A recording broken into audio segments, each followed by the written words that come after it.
24 hours after a scary incident on the field, ISSA President Keith Wellington is happy with the response of the medical staff on the ground. Jerome Foster tells us more.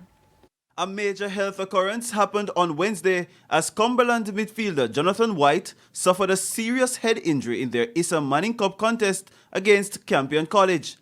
White had to be taken off the field on a stretcher after lying motionless following a collision with an opposing player.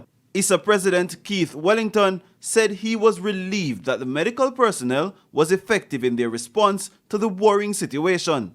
It's a part of the rules of the competition that all games there should be an emergency vehicle in attendance.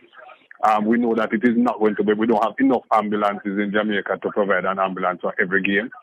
But at least the protocol dictates that a medical personnel along with an emergency vehicle that has a clear passage to a medical facility which is identified before the game is accessible. So I am happy to hear that the system works the way it should work at these games.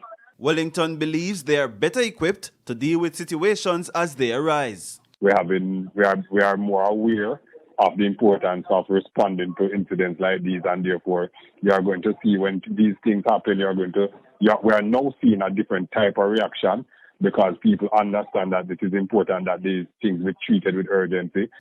And with these cases happening every season, there's now a change in how officials respond. So there's also the protocol that, in previous years, a player would have an injury and the referee may delay in stopping the game, but now it is mandatory that if there's any indication that a player has suffered a head injury, it doesn't matter what the referee thinks, whether it's serious or not, they have to respond to it immediately. We contacted the Cumberland coaching staff on White's present condition and were told that the test done showed no signs of damage and the young footballer is resting at home. Jerome Foster, TVJ Sports.